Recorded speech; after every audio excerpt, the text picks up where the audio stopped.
آپ مجھے مس کال دیجیے گا. ٹھیک ہے.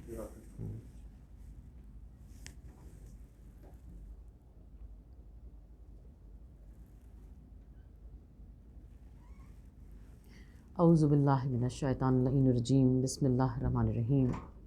الحمد للہ الذی خلق السماوات والارضین والصلاۃ والسلام علی اشرف الانبیاء والمرسلین وآلہ الطیبین الطاہرین المعصومین المظلومین.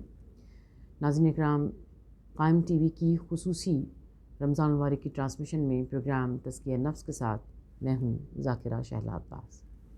ناظرین اکرام، آج ہمارا موضوع گفتگو تربیت اولاد ہے. اور تربیت اولاد کے اصول کیا ہیں، اور ایک ماں کو خصوصاً اپنی اولاد کی کس کے خطوط پر اپنی اولاد کی تربیت کرنی چاہیے، اور کس طرح ہم اپنے بچوں کو کی بہترین تربیت کر سکتے ہیں. اس سب پر گفتگو کرنے سے پہلے ہمیں یہ دیکھنا ہوگا کہ ماں کا مقام اور ماں کا مرتبہ کیا ہے. اللہ کے رسول سے کسی نے سوال کیا، یا رسول خدا، ماں اور باپ کے مقام میں ماں کا مرتبہ یا ماں کا مقام، ماں کا حق کتنا زیادہ ہے بنسبت باپ کے حق سے؟ تو آپ نے ارشاد فرمایا کہ ماں کا حق، ماں کا حق، ماں کا حق، اور 3 مرتبہ آپ نے یہ ارشاد فرمانے کے بعد ارشاد کیا باپ کا حق. یعنی ماں کا مقام، ماں کا حق باپ کے حق سے اتنا بلند ہے. اور یہ بلند مقام کیوں ہے؟ محض اس لیے کہ ماں وہ تکلیف اٹھاتی ہے کہ اپنی اولاد کو اس دنیا میں لانے کے لیے اسے اپنے شکم میں رکھتی ہے، اور وہ تکلیفیں اٹھاتی ہے محض اس لیے نہیں، بلکہ پروردگار عالم نے اس کے ذمے ایک بہت بڑی ذمہ داری لگائی ہے. اور ماں کا مقام اور ماں کی منزلت کو سمجھنے کے لیے ہم یہ دیکھتے ہیں کہ اللہ کے رسول کے پاس جب جہاد کا حکم آیا اور لوگ آپ کے پاس جہاد کے لیے اپنے نام لکھوانے کے لیے آئے، تو ایسے میں ایک فرزند عرب آیا، اور تاریخ نے لکھا کہ اس نے آ کر یہ کہا کہ یا رسول اللہ، جہاد پر جانے کے لیے میرے پاس عزم بھی ہے، ارادہ بھی ہے، میں اپنے آپ کو خدا کی بارگاہ میں قربان کرنا چاہتا ہوں، لیکن یا رسول اللہ، میری ماں بہت ضعیف ہے، کمزور ہے، اور وہ یہ نہیں چاہتی کہ میں اسے چھوڑ کر چلا جاؤں. بتائیے میرے لیے کیا حکم ہے؟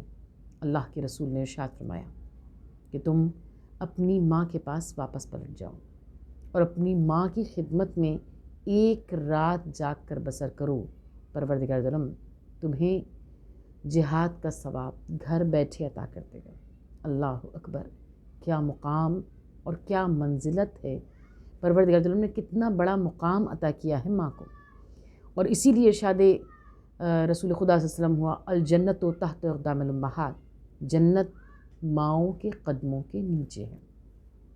کہ ماں زندگی کا مرکز صبر و قرار ہے. ماں وہ چمن ہے جس میں مسلسل بہار ہے. ماں لطف ہے، سکون ہے، شفقت ہے، پیار ہے. ماں ایک عظیم نعمت پروردگار ہے. ممتا سے زیادہ جذبہ اعلیٰ کوئی نہیں، اور ماں سے زیادہ چاہنے والا کوئی نہیں.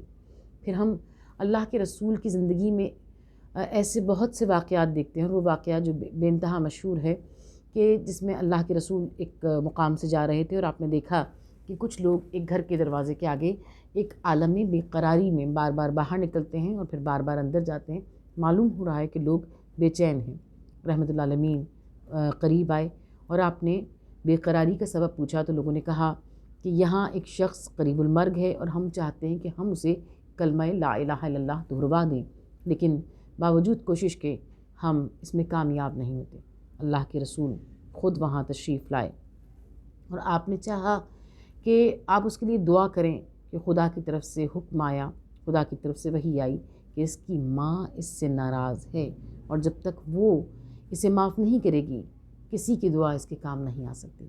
آپ نے اس وقت میں اپنے اصحاب کو مخاطب کر کے کہا کہ اس شخص کی ماں کے پاس جاؤ اور اسے کہو کہ تمہیں اللہ کے رسول نے طلب کیا ہے، اور وہ آ کر اپنے بیٹے کے لیے دعا کرے تاکہ اس کے بیٹے کی مشکل آسان ہو جائے.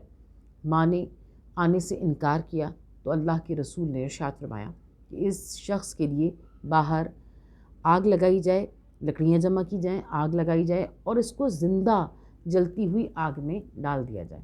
تاکہ کل جو اسے جہنم کی آگ میں جلنا ہے آج یہ لوگوں کے سامنے جلایا جائے، تاکہ لوگوں کو معلوم ہو کہ ماں کا مقام اور ماں کا مرتبہ کیا ہے۔ جب ماں نے اس سارے واقعے کو سنا تو ماں دوڑتی ہوئی اللہ کے رسول کی خدمت میں آئی اور کہا، یا رسول اللہ، کیا اب میرا اس کے لیے دعا کرنا اس کے کام آئے گا؟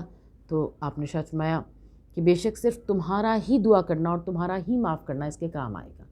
ماں نے ہاتھوں کو بلند کیا اور روایت نے لکھا کہ ابھی ماں کی دعا مکمل نہیں ہوئی تھی کہ وہ شخص جو جانکنی کے عذاب میں تھا، پروردگار عالم نے اس پر سے وہ عذاب ہٹا لیا اور اس کی مشکل کو آسان کر دیا۔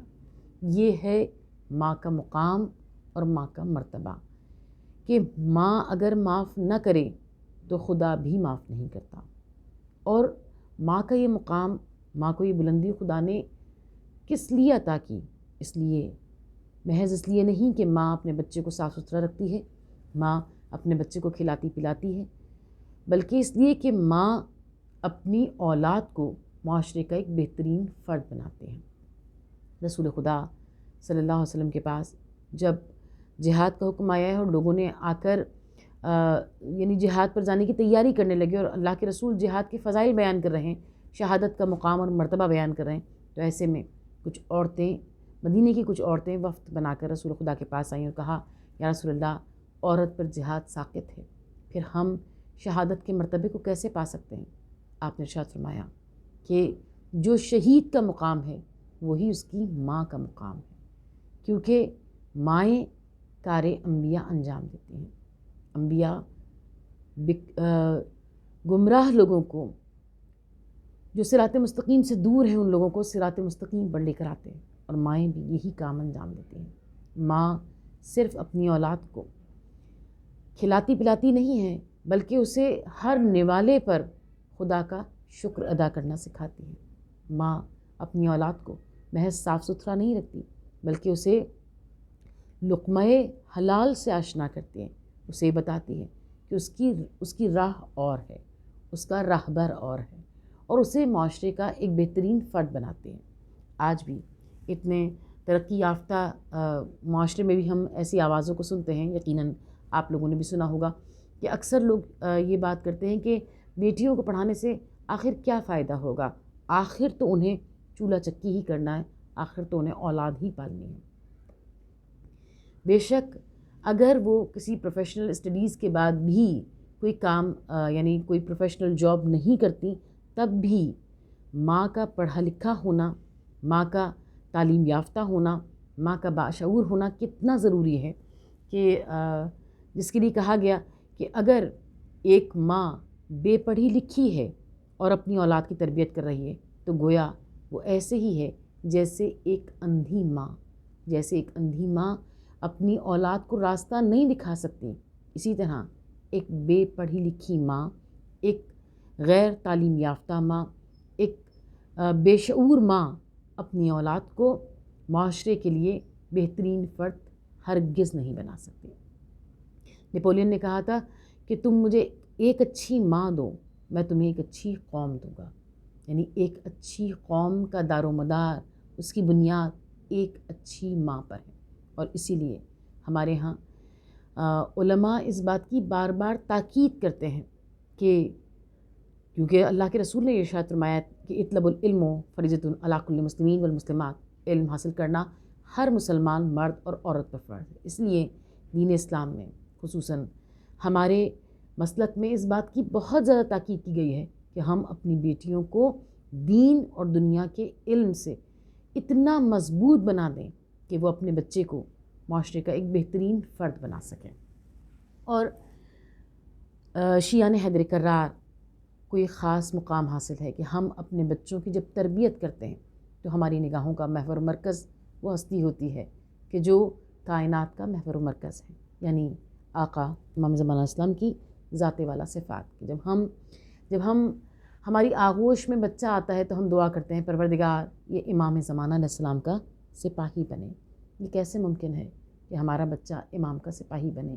یہ ایسے ہی ممکن ہو سکتا ہے کہ ہم اس گھرانے سے بے انتہا محبت کریں اور محبت کا عملی ثبوت دینے کی بھرپور کوشش کریں، کیونکہ ہم تربیت کے اصولوں میں دیکھتے ہیں کہ تربیت اس کا نام نہیں ہے کہ جو ماں اپنی اولاد کو سمجھاتی اور سکھاتی ہے بچہ وہ نہیں سیکھتا، بچہ وہ سیکھتا ہے کہ جو ماں خود انجام دیتی ہے۔ یعنی اگر ایک ماں جھوٹ بولتی ہے اور وہ سچ کے لیے کچھ بھی کہہ دے، سچ کے لیے کتنی بھی افادیت سچ کی بیان کر دے، لیکن سچ کی افادیت بیان کرنے کی وجہ سے، سچ کے فوائد بیان کرنے کی وجہ سے بچہ سچ نہیں بولے گا، جھوٹی ماں کی اولاد بھی جھوٹ بولے گی۔ جو ماں سچ بولتی ہوگی، جو ماں با کردار ہوگی، جو ماں متقی ہوگی، اس کی اولاد متقی ہوگی، اس کی اولاد سچ بولے گی۔ پھر ہم یہ دیکھتے ہیں کہ جو علماء اور مراجعین ہیں ان کی ماؤں نے آخر ایسے کیا کارنامے انجام دیے کہ خدا نے ان کی اولاد کو اتنی بڑی عظیم منزل عطا کی۔ جب ہم علماء کی سوانح حیات کو پڑھتے ہیں تو یہ دیکھتے ہیں کہ ماؤں سے سوال کیا گیا کہ آخر آپ نے ایسا کون سا عمل کیا تھا، آپ نے ایسی کون سی دعا کی تھی کہ جس کی وجہ سے آپ کا بچہ اس بلند منزل پر فائز ہوا۔ تو کتنے ہی علماء اور مراجعین کی ماؤں کے لیے تاریخ نے لکھا کہ انہوں نے کہا کہ ہم نے اول دن سے، یعنی جب بچہ شکم میں آیا اس وقت سے لے کر ہم نے اس کی تربیت کا آغاز کر دیا۔ ہم نے اس وقت کا انتظار نہیں کیا کہ جب بچہ ہماری گود میں آ جائے، بلکہ اس وقت سے، کیونکہ خدا یہ ارشاد فرما رہا ہے کہ بچے پر، اس کی شخصیت پر جو اثرات نمودار ہوتے ہیں اور جو اس کا حافظہ ہوتا ہے وہ اس وقت سے نہیں بنتا جب وہ اس دنیا میں آ جاتا ہے، بلکہ بچہ جب شکم مادر میں ہوتا ہے اسی وقت سے اس کا حافظہ بننا شروع ہو جاتا ہے، اس کی یادداشتیں بننا شروع ہو جاتی ہیں۔ اسی لیے علماء اور مراجعین کی مائیں یہ کہتی ہیں کہ ہم نے یہ چاہا کہ ہمارا بچہ امام سے بے انتہا محبت کرنے والا ہو، ہمارا بچہ عالم بنے، ہمارا بچہ ایک بہترین فرد بنے، تو ہم نے اول دن سے ہم نے کوئی دن ایسا نہیں چھوڑا جب ہم نے زیارت عاشورہ نہ پڑھی ہو اور خاص دعائیں نہ پڑھی ہوں تاکہ ہمارا بچہ اس مقام کو پائے۔ اللہ اکبر! جو مائیں اپنی نگاہوں میں اس گھر کو مرکز سمجھتی ہیں، اس گھر کو اپنی نگاہوں میں بلند رکھتی ہیں اور اس گھر کی تاسیس کرتی ہیں جو کائنات میں سب سے بلند و بالا گھر ہے، وہی اس مقام پر پہنچتی ہیں کہ اپنے بچوں کی ایسی تربیت کریں کہ پروردگار دو عالم ان سے راضی ہو جائے۔ اور جب ہم تربیت کے سلسلے میں اس گھرانے کو دیکھتے ہیں تو شہزادی کونین بی فاطمہ زہرا سلام اللہ علیہا کی ذات والا صفات پر تو کیا کہنا، کہ جن کی اولاد خود دین بھی ہے اور دین پناہ بھی ہے، بلکہ ہم یہ دیکھتے ہیں کہ جو اس گھرانے سے وابستہ خواتین ہیں انہوں نے اس شان سے اپنے بچوں کی تربیت کی ہے کہ جب ہم ان کو دیکھتے ہیں تو ہمارا دل چاہتا ہے کہ کاش ہم بھی ہمارے کردار کے اندر ان کے کردار کا کوئی ہزارواں حصہ ہی جلوہ گر ہو جائے، کہ حضرت ابوالفضل عباس سرکار وفا، شہنشاہ وفا کی ماں حضرت ام البنین تربیت اولاد میں اس مقام پر نظر آتی ہیں کہ جب آپ شادی ہو کر مولائے کائنات کے گھر میں آئی ہیں تو روایتوں نے لکھا کہ آپ دہلیز پر بیٹھ گئیں اور آپ نے کہا میں اندر داخل نہیں ہوں گی، یہاں میری شہزادی کونین کے قدموں کے نشان جگہ جگہ موجود ہوں گے۔ یا وہ واقعہ کہ جب آپ یعنی شادی ہو کر اس گھر میں پہلی بار تشریف لائی ہیں مولائے کائنات کے ساتھ، تو آپ نے امام حسن اور امام حسین علیہ السلام کو بٹھایا اور ان کے گرد پروانہ وار آپ نے چکر لگائے اور پھر کہا کہ اے بچوں، مجھے کبھی اپنی ماں نہ کہنا، ماں نہ سمجھنا، مجھے اپنی کنیز سمجھنا۔ جو شہزادی کونین کی ایسی وفادار بیوی ہو، یقیناً پروردگار عالم اس کی وفاؤں کا انعام ایسے ہی عطا کرتا ہے کہ اسے سرکار وفا، سرکار شہنشاہ وفا حضرت ابوالفضل عباس جیسا بیٹا عطا کیا۔ اور حضرت ام البنین کا مقام اور مرتبہ یہ ہے کہ حضرت عباس کی تربیت کس انداز میں ہوئی ہے، ہمیں اس بات سے اندازہ ہوتا ہے کہ حضرت ام البنین جب شادی ہو کر آئی ہیں، ابھی کچھ دن گزرے ہیں کہ آپ نے مولا کائنات سے درخواست کی کہ یا علی آپ میرا نام فاطمہ نہ لیا کیجیے، کہ میں دیکھتی ہوں کہ جب آپ مجھے میرے نام سے فاطمہ کہہ کر پکارتے ہیں تو میں دیکھتی ہوں کہ بچوں کے چہرے کا رنگ بدل جاتا ہے، انہیں ان کی ماں یاد آ جاتی ہے۔ اللہ اکبر! جو ایسا امام حسن اور امام حسین سے جو ایسی محبت کرنے والی ہیں، جو ایسا احساس کرنے والی ہیں، جو ایسا خیال کرنے والی ہیں، جنہوں نے حضرت ابوالفضل عباس نے ایسے کتنے مناظر دیکھے ہوں گے اپنی زندگی میں، اور اس کے بعد آپ حضرت ام البنین سلام اللہ علیہا کی تربیت کا وہ شاہکار نظر آئے کہ گویا آپ کے خون میں، آپ کی رگوں میں خون کی جگہ آقا امام حسین اسلام کی محبت ہے۔ اگر حضرت ام البنین کی تربیت کو، تمام تربیت کو ایک جملے میں بیان کرنا مقصود ہو تو یہ کہا جا سکتا ہے کہ گویا حضرت ام البنین نے حضرت ابوالفضل عباس سے کہا تھا کہ عباس، جہاں حسین کا پسینہ بہے وہاں اپنا خون بہانے کے لیے تیار ہو جانا۔ پروردگار، ہم اس عظیم المرتبت ہستی اور خاندان رسالت کی عظیم المرتبت ہستیوں، عظیم المرتبت ماؤں کے صدقے سے ہم تیری بارگاہ میں دعا کرتے ہیں۔ یہ ایام وہ ہیں جن میں دعاؤں کو تو بہت زیادہ قبول فرماتا ہے۔ پروردگار، ہم جنہیں تو نے یہ اعزاز بخشا کہ ہم شیعان حیدر کرار کہلاتے ہیں، پالنے والے، ہمیں یہ مقام اور یہ بلندی عطا کر کہ ہماری نگاہوں کا محور و مرکز محمد و آل محمد کا گھرانہ ہو، اور ہم اپنی اولاد کی ایسی شاندار تربیت کر سکیں کہ ہماری اولادیں امام زمان الاسلام کے سپاہی بنیں۔ پروردگار، ہماری سب سے بڑی دعا کہ پروردگار، ہم اپنی اولادوں کے دلوں میں محبت محمد و آل محمد کا شجر بار آور کر جائیں۔ پروردگار، جو ورثہ ہمیں ہمارے ماں باپ سے ملا وہی ہم اپنی اولادوں میں منتقل کر دیں۔ کہ امام جعفر صادق علیہ السلام ارشاد کرتے ہیں کہ تمہاری ماؤں کی نجات کے لیے یہی کافی ہے کہ انہوں نے تمہیں محبت محمد و آل محمد سے سرشار کر دیا۔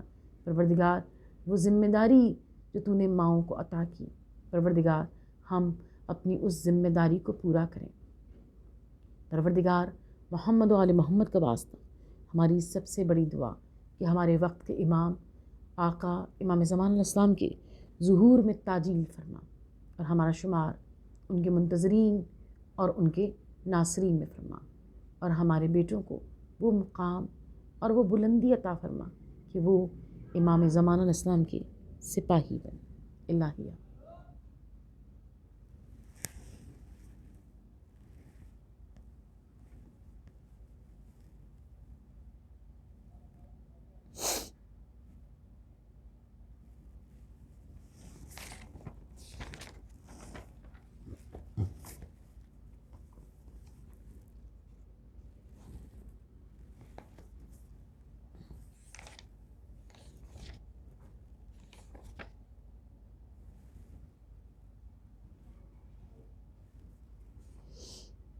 قرآن کی بہار۔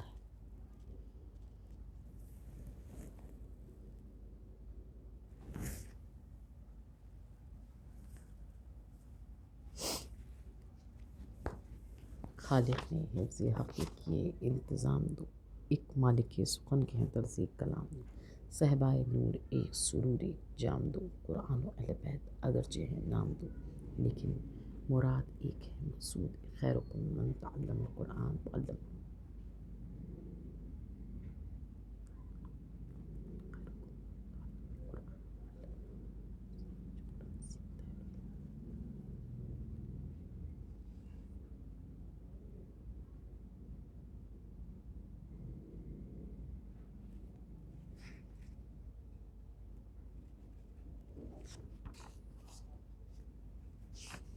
قرآن کا تعلق ماہ رمضان سے کتنا ہے؟ یہ خود پروردگار تعالیٰ قرآن کریم میں ارشاد فرما رہا ہے، انا انزلناہ فی لیلۃ القدر۔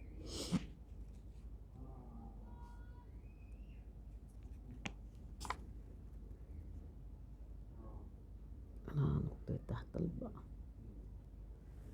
ہو گیا بھائی؟ ہاں، مجھے مگر 2 منٹ دینا بس۔ ہاں۔